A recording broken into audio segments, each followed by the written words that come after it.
सिद्धू मूसेवाले ने एक गाना बनाया था वार, जिसमें सिखों की हिस्ट्री के ऊपर बात की जो कि 500 साल ही पुरानी है। तो उसने अपने एक गाने में लाइन बोली,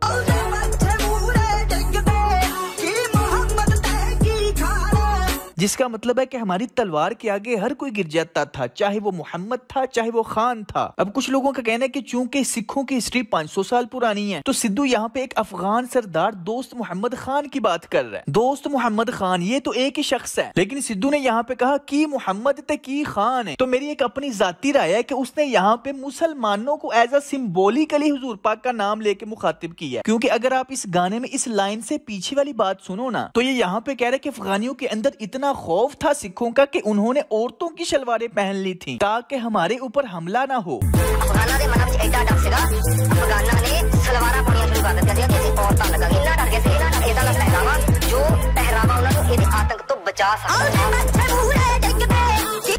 नो डाउट सिख एक बहादुर कौम है और उसकी हिस्ट्री तो 500 साल पुरानी है, लेकिन अफगान उनसे कई गुना ज्यादा बहादुर कौम है जिनकी हिस्ट्री 5000 साल पुरानी है। चलो पुरानी बात ना करो, अभी रिसेंटली आपने देखा दुनिया की सुपर पावर अमेरिका अफगानियों से 20 साल जंग लड़ के हार के निकली है। खैर हिस्ट्री के ऊपर फिर कभी तबसरा करेंगे, लेकिन मेरा इस बात को करने का मकसद पता है क्या है कि मेरी अपनी एक जाती राय है कि उसने सिर्फ अगर लिरिक्स का रिदम बनाने के लिए ये नाम लिया, तो लिरिक्स का रिदम तो इस तरह ज्यादा बेस्ट बन रहा है कि साडे बर्छ दे मूड़े डिग दे की खान ते की अफगान। वैसे सिद्धू के वालिद ने वो हिस्सा काट भी दिया था और माफी भी मांगी थी। सब तो पहला तो वो शब्द नूं हटाया, किसी नूं ठेस पहुंची है तो ਉਹਦੇ ਲਈ ਆਪਾਂ सब तो माफी ਦੀ अपील की थी सारे।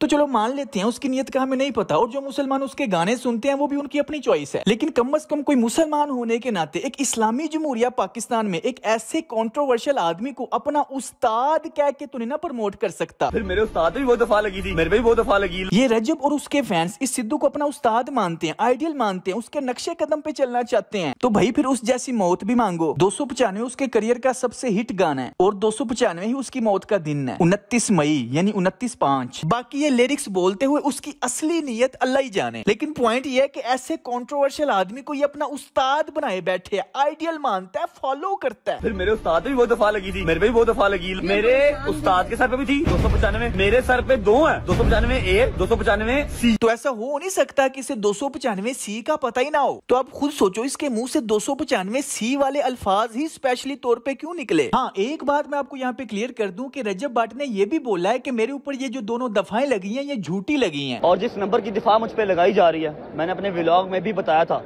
कि 295 मुझ पे झूठी लगाई गई है, लेकिन झूठा काट दिया गया और 295 के ऊपर फतवा दे दिया गया। और वैसे एक बात बताओ, अगर तुम्हारे ऊपर जो 295 ए दफा लगी थी वो झूठी थी, तो तुमने वो केस लड़ने की बजाय क्रिश्चियन कम्युनिटी से माफी क्यों मांग ली? अगर वो दफा झूठी थी तो केस लड़ते। इसी तरह तुम्हारे ऊपर 295 सी कब लगी है, किसने लगाई, किस वजह से लगाई, लगी भी है कि नहीं, तुमने क्लेम क्यों किया कि मेरे ऊपर 295 सी लगी है जिस तरह मेरे उस्ताद पे लगी थी। हम तुम्हारी बातें मान रहे हैं कि वो दफा तुम्हारे ऊपर झूठी लगी है, लेकिन कम से कम ये तो बताओ कि कब लगी, किसने लगाई, किस वजह से लगाई। 295 सी दफा की सजा डेथ है, तो किस जज ने बगैर सबूतों के एवं तुम्हारे ऊपर 295 सी लगा दी? किसी मौलवी ने या किसी बंदे ने उठ के ये क्लेम नहीं किया, तुमने खुद क्लेम किया कि मेरे ऊपर 295 सी लगी थी, भले ही वो नाजायज लगी थी, लेकिन ये तो बताओ कब लगी, किसने लगाई, क्या तारीख थी, कौन सी अदालत थी, जज ने क्यों लगाई? दोस्तों ये क्वेश्चन तो बनता है ना, वैलिड क्वेश्चन है ना। अब जरा अगली बातों को आपने गौर से सुनना है, आपको सारा माजरा समझ आ जाएगा, लेकिन उससे पहले ये देखो ये वही रजब भट्ट है जिसकी जब अपनी जान पे आई है तो हरमे पाक की जाके पनाह ले ली। अरे भाई तुमने अब क्यों नहीं पाकिस्तान में बैठ के कहा कि मैनू किसी दे प्यो दा भार भी नहीं है, जाओ जो करना कर लो, किसी दे प्यो दा भी मैनू भार नहीं है। तूने अब क्यों नहीं पाकिस्तान में बैठ के कहा कि मेरे ऊते यार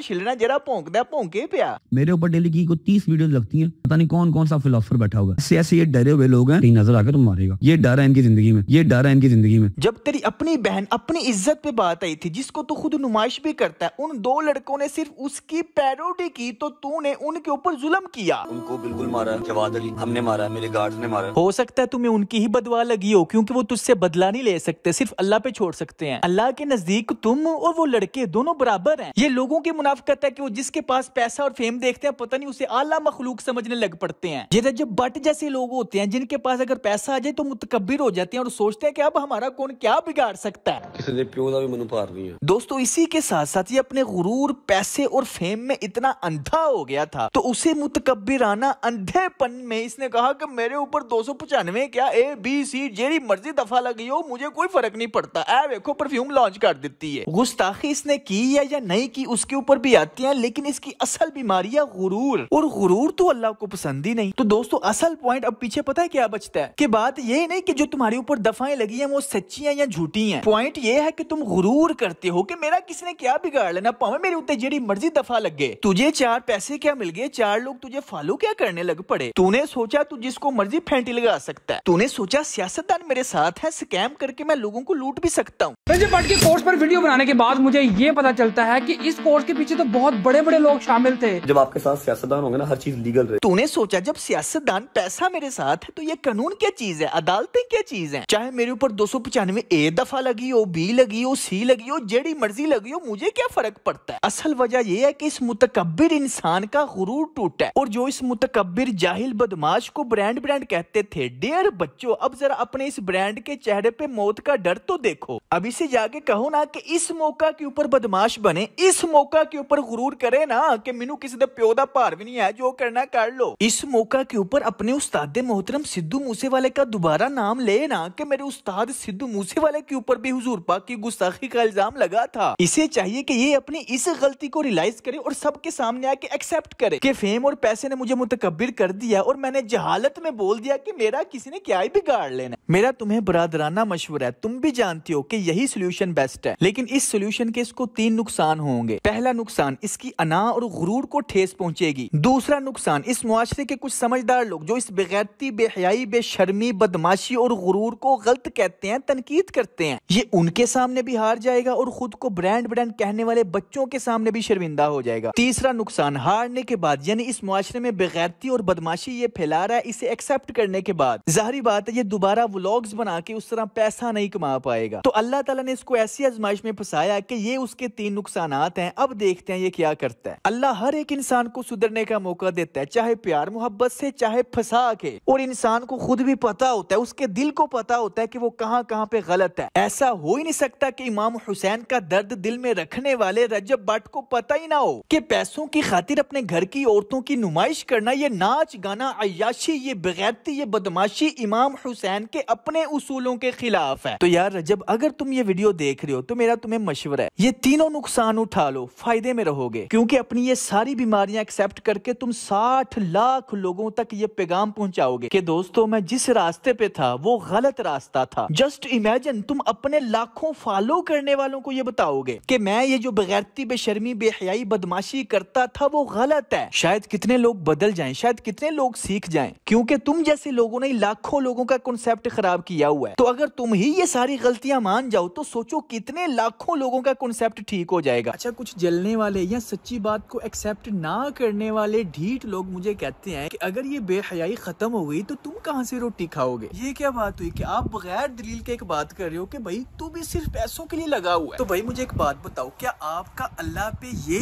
ईमान और अकीदा है कि किसी इंसान को उसका काम रोटी देता है? क्या अगर एक्सीडेंट होने बंद हो जाएं तो क्या डॉक्टरों को अल्लाह रोटी नहीं देगा? क्या क्राइम्स होने बंद हो जाएं तो वकीलों को, जजों को, पुलिस वालों को अल्लाह रोटी नहीं देगा? अल्लाह ने कहा हुआ है अल्हम्दुलिल्लाहि रब्बिल आलमीन, मैं तमाम जहानों को पालता हूँ। तो ये अल्लाह का काम है, उसी के जिम्मे रहने दो और अपनी जिंदगी का कोई मकसद ढूंढो, पैसों के पीछे ना भागो। असल बात पता है क्या है, आप बातों को घुमाया ना करो, सीधी तरह कमेंट्स में मुझे कहा करो कि भाई हम तुमसे जलते हैं या फिर हम तुमसे नफरत करते हैं क्योंकि तुम हमारे छोटे छोटे खुदाओं को बुरा कहते हो। भाई जारी बात है, आपको अच्छा थोड़ी लगेगा क्योंकि मैं आपकी नफ्सियात पे हिट करता हूँ, आपके छोटे छोटे खुदाओं को बुरा कहता हूँ, तो इट्स ओके, आप मुझे कह सकते हो कि भाई हम तुमसे नफरत करते हैं। अच्छा, कुछ दोस्त मुझे कह रहे थे कि भाई यार अहमद आप इसको सपोर्ट क्यों कर रहे हो? यार दोस्तों, आप अभी तक मुझे समझे ही नहीं। मैं सिर्फ लोगों के सामने सच रखता हूँ कि ये सच है। मैं जिसके खिलाफ भी वीडियो बनाता हूँ मुझे पर्सनल किसी से कोई मसला नहीं होता, पर्सनल ये लोग खुद बना लेते हैं क्योंकि सच थोड़ी किसी से बर्दाश्त होता है। तो इसी तरह इस वीडियो में भी और अब भी मैंने आपके सामने जो रखा है वो सच है। कि गुस्ताखी वाली इसकी कोई स्टेटमेंट, कोई बात मुझे नजर तो नहीं आई, आपको भी नहीं नजर आई होगी। हाँ, एक बात जो समझ आ रही है वो ये है कि ये एक मुतकब्बिर, जाहिल, बदमाश इंसान है जिसपे फेम और पैसा इतना सवार हो गया, जिसने सोचा कि मेरे ऊपर 295 A क्या, मेरे ऊपर 295 C भी लगी हो, मुझे कोई फर्क नहीं पड़ता। फिर मेरे उस्ताद भी वो दफा लगी थी। लेकिन अल्लाह ने इसका गुरूर कुचल के रख दिया और ये मुतकब्बिर, बदमाश इंसान जिसे अपने ऊपर गुरूर था वो मौत के डर से दुनिया की सबसे अमन वाली जगह पे जाके के बैठ गया, क्योंकि उस जगह पे लड़ाई करना भी हराम है। या फिर दूसरी वजह जिसे लोग खुद बना रहे हैं, खुद गुमान कर रहे हैं, जिसका सबूत कोई नहीं, कि इसने जानबूझ के 295C वाली दफा को नॉर्मलाइज करने के लिए बोला कि ये कोई दफा लगना आम सी बात है। या फिर तीसरी वजह क्वेश्चनेबल है कि ये इन क्वेश्चंस के आंसर दे कि तुमने खुद क्लेम क्यों किया, तुम्हारे ऊपर ये दफा कब लगी, किसने लगाई, कौन सा जज था और ये नाजायज क्यों है। ओवरऑल तो यही 3 सूरत हाल बन रही है। मुझे जो समझ आ रही है वो मैंने आपको ये बता दी है, बाकी अब अल्लाह जाने। लेकिन दोस्तों एक बात आपने जरूर याद रखनी है कि अगर इसकी कोई भी गुस्ताखी वाली बात स्टेटमेंट सामने आती है फिर तो ये वाजिबुल कत्ल है। लेकिन अगर इसने गुस्ताखी नहीं की और आप फिर भी इसके कत्ल की ख्वाहिश रखते हो तो फिर अल्लाह को क़यामत के दिन क्या जवाब दोगे। तो फिलहाल गुस्ताखी का कोई सबूत तो नहीं, लेकिन ये क्वेश्चन जरूर है। अगर ये इनका आंसर दे दे या फिर जो मैंने वजह बताई है वो सारी गलतियां मान के माफी मांगे और सब कुछ छोड़ दे, तो इसका फायदा ये होगा कि जिन लाखों बच्चों का इसने कॉन्सेप्ट खराब किया है उनका कॉन्सेप्ट ठीक हो जाएगा। तो चलिए देखते हैं अब क्या होता है। मैंने कोशिश तो की है हर हवाले से ये बात कवर कर दूं, बाकी अब अल्लाह जाने क्या होता है। मिलते हैं नेक्स्ट वीडियो में। Take care, keep smiling and खुदा हाफिज।